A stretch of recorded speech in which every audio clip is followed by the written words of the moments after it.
Hello, Shortcuts. This is video 2 for Wednesday, August 30th's price list, which will go out at 9 p.m. for those of you in the know.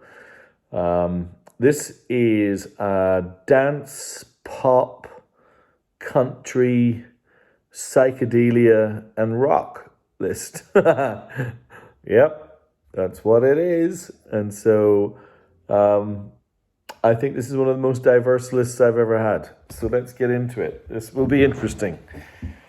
All right. This first record, how do I explain what this is? There are a number of record labels now spinning up all around the world that make highly collectible, curatable, and rare records, and operate on a kind of a FOMO basis, fear of missing out, something interesting and different that intrigues and grabs attention. There is there is the first record on this list is exactly that. Then the question you ask yourself is it any good? Have they done something with the clearly enormous amounts of money that have been spent on this artifact, and have they made it worthwhile? Well, in this case, and you're going to have to trust me on this because I try and curate these lists as carefully as I can, I think this crew have nailed it. And this is a type of music that I do not go for, but this I love. Now, I'm going to show you what it looks like, and then I'm going to show you mine, because I can take it out of the packaging and give you some insight as to what exactly this is. So here's the packaging. So it's this. It's called Take the Time to Smile. It's a company called, I think they're called 12 for 12. And they make really collectible limited edition vinyl. And I'll show you why this is kind of interesting in 1 minute. But this is also part of the package. It's a slip mat that is designed specifically for this record to make you smile.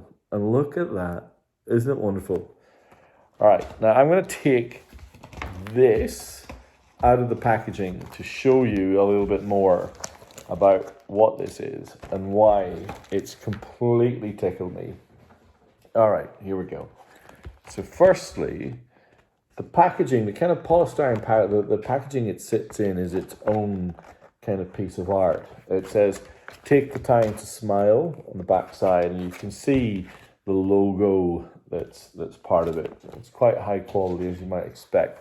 So there's 200 of these globally, ever made, and I've got 2 of them. They cost, if you were to buy them, they cost about $150 each. The copy that I'm selling will be nowhere near that. But just to give you an idea of why these are interesting artifacts and so sought after. So let's have a look at the next part of the puzzle. So the sleeve is this fluorescent, reflective, kind of metallic. I don't quite know how to describe it. I've never really seen a sleeve like it. It is just magnificent quality, and you can see 12 on 12 is the name of the company, and the smiley logo. Now, embark on an uplifting musical journey to celebrate Smiley's 50 years of defiant optimism, positivity, and an ongoing pursuit of a brighter future. This record does what it says on the tin. It makes me smile.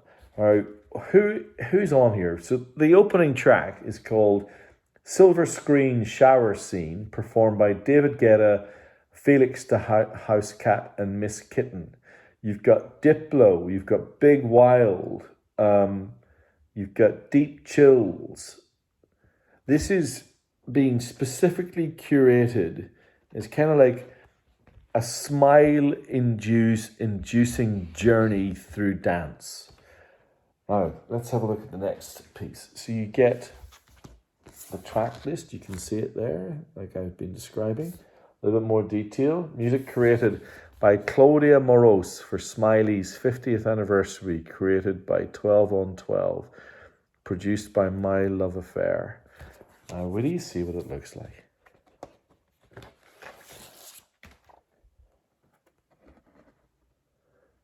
It's heavy. It plays unbelievable. The sound quality is extraordinary. It is amazing. And so you have this music that has been curated to make you smile on a disc that is a big smile, on a mat that is a big smile. There's 200 of them in the world, and 2 of them are here, and 1 of them will go to someone on this list. I love it. I love it. It's so great. All right. Anyway, let's get on to the rest of the list. How to follow that? Well, I think I found the perfect record to follow that. Michael Jackson's Bad. Now, it is relatively easy to find copies of Thriller from 1982, his extraordinarily successful, I think, was it second or third solo album with Quincy Jones. This was his 1987 follow-up, and it was mega. I remember every one of these singles. I remember this record. This is the Japanese first press on hard cardboard gatefold, complete with obi. Bad, The Way You Make Me Feel, Just Good Friends, Man in the Mirror, I Can't Stop Loving You, Dirty Diana, Smooth Criminal, Another Part of Me. It is amazing. Of course, it didn't win Record of the Year. I was checking out Grammys. It didn't win. It was nominated. I think U2 won for Joshua Tree, I think. But Bad, stone cold classic, really hard to find, the best copy I've ever had of that record. And you can sit and smile. Also nominated in 1987 in the Grammy for Record of the Year was this. Now, this record's been inducted into the Country Hall of Fame. It is Trio, Dolly Parton, Linda Ronstadt, and Emmylou Harris. Now, there's a bit of, look at that kind of more kind of typical Nashville style.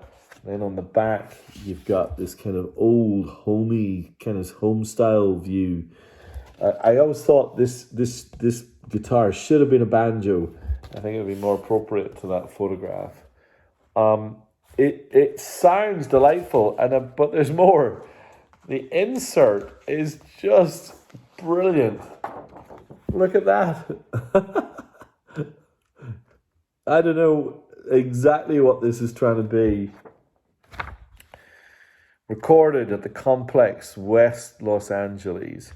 So there's Dolly, there's Linda, and up here is Emmylou. Just amazing. I suppose the idea is you can cut these out and build the figurines, but I suggest you don't do that. This is the insert, the Japanese insert. This record's a delight. I know there's a bunch of you out there who kind of frown when I put country records on the list. But I'm telling you, this record's great. And yeah, deservedly on the list. All right. I've got Bowie's quiet now. He was a bit anxious earlier on because he needed to go for a wee, and I wouldn't let him out because I was doing a video. But he's okay now. I got 2 records from the Berlin trilogy.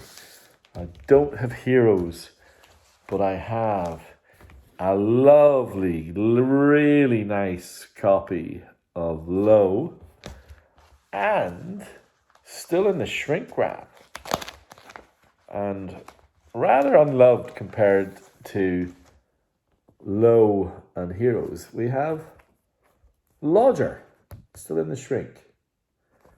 Now, my personal ranking of the Berlin Trilogy by David Bowie is number 1 Low, number 2 Lodger, and number 3 Heroes. I think that Heroes is lacking in tunes. I don't know. It just doesn't do it for me. Low, I think, is pretty much a perfect record. And I like how odd Lodger is. But I like how it sounds when you crank it. It's the best sounding, best recorded of the records. And that's a lovely pressing. All right, I got one more kind of classic, and then I'm going to do some blues. And then I have a little stream of 50th anniversary records, which was inspired by Dom, who's part of the club, a recent joiner, who was interested in records that are having their 50th anniversary this year. But I found a really lovely copy of this, and so I put it on the list. It's Let It Bleed, the Rolling Stones. This copy is on the London label and in really fine condition. I don't think that record has been played very much at all. It's fabulous. Even the insert is pristine. If you don't have a go-to copy of Let It Bleed, you could do worse. It's a fabulous copy. All right, I've got a couple of blues records that I really, really enjoy. And one particular blues guitarist, but this is who I'm going to start with first. You all know my obsession with the Stax label. There were only a handful of blues artists on the Stax label. Albert King was by far and away the most successful. But this guy is really wonderful. This is Lil Milton. Now, this guy was on Chess, he was on Stax, he was on Atlantic. He carved his way through some of the greatest record labels in the history of recorded music. And on the Stax label, and I do love these old Stax logo labels. This one's a particularly fine example. Look at that. And this record's called Blues and Soul. You can find it on Spotify. And it does what it says. The beauty of blues music from the Stax label is that you have the likes of Memphis Horns and others who add that soulful element, kind of, I don't know, I think sometimes blues music can be a little formulaic. And so these records, Little Milton, this is his second record. His first record, Waiting for Little Milton, is probably even better. Blues and Soul is a fine, fine record indeed. I've got a couple of records here. The Japanese absolutely loved T-Bone Walker. Ranked 60 odd in Rolling Stone's list of the greatest guitarists that ever lived. These records come up every so often, and those who grab them rave about them. He is a very underrated singer. He's got a very fine voice, but his playing on these records is really something. You can hear how he's influenced people for decades. And T-Bone Walker is he still has cachet. I think, you know, there's certain guitarists that are maybe, I don't know if they're a little bit saturated. You know, whilst B.B. King is truly genius and amazing, do you need 10, you know, B.B. King records? I would suggest grab a T-Bone Walker record and you'll be very pleasantly surprised at how fine they are. All right, now I've got these records. I'm not going to spend a huge amount of time on it because these are all from 1973. And then I've got a couple of records that focus a little bit on psychedelia, and then we'll be done.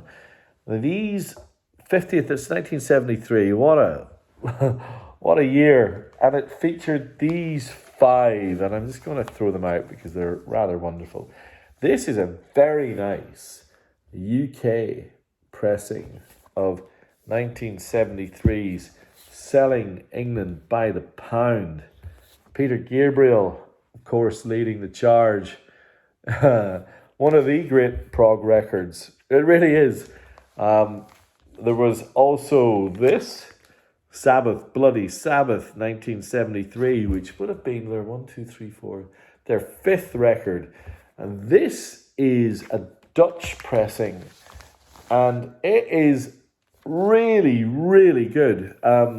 Beautiful gatefold sleeve. Let me show you that inner. But the thing that's beautiful about this record, and it's on the Black Nems label, is honestly this record absolutely annihilates the Aussie version. It is so much better, it's embarrassing. And it's kind of right up there with the UK and German pressing. Those Dutch Nems records were stellar. All right, 1973, Goat's Head Soup by the Rolling Stones. And I do love the Goat's Head Soup poster, which is in the Japanese first press. This is the Japanese first press on a hard cardboard gatefold. That's the third of five records from 1973. All right, we have Tom Waits' debut album, Closing Time, 1973. Still with us, legend, absolute legend. And this is by far and away his most accessible record. And then finally, man, what a record this is. The hard cardboard gatefold of Brothers and Sisters by the Allman Brothers, 1973. Listen to this. Wasted Words, Ramblin' Man, Southbound, Jessica, Come and Go Blues, and Pony Boy. Absolutely phenomenal run of five records from 1973. Just before I pop these two psychedelic records up, I'm going to say I do have another copy of Led Zeppelin 2. I know these hard cardboard gatefolds. I know you folks love them. It's another really nice copy. The final two records in tonight's list are two psychedelic genius records. The first is this. It is the Magical Mystery Tour by the Beatles. So why do I like this so much? The Japanese version has a gatefold book that is in the record, and you can see it's quite a thick book. I think it's 24 pages of absolute and total kind of whimsy and fun. But of course, the record itself, highly underrated. Hello, Goodbye, Strawberry Fields Forever, Penny Lane, All You Need Is Love. Just, 3 or 4 of the greatest songs in the history of recorded music. And it's not even their best record. It's kind of a miracle what that band was able to achieve. And then I am going to finish with something that I think is really fun and really, really interesting. This is the Japanese first press, 1967, The Crazy World of Arthur Brown. One of the greatest psychedelic rock albums of all time. Fire, of course, being the song that everyone remembers from this record. But this is on the list of the greatest British rock albums, often for a reason. It rocks, and B, it is weird and wonderful in equal measure. The Crazy World of Arthur Brown. There you have it. The list. Psychedelia, country, dance, pop, rock. What else have I missed? God knows. Blues. There's a smorgasbord for you all. Any questions, please let me know. If you like the video, subscribe, leave me a comment. Let me know you're out there. I reply to every one of them. I love them. Thank you so much for those of you who've watched all the way through. Hopefully something tickled your interest. Price list will go out 9 p.m. on Wednesday. Have a lovely week. See you Wednesday. Bye.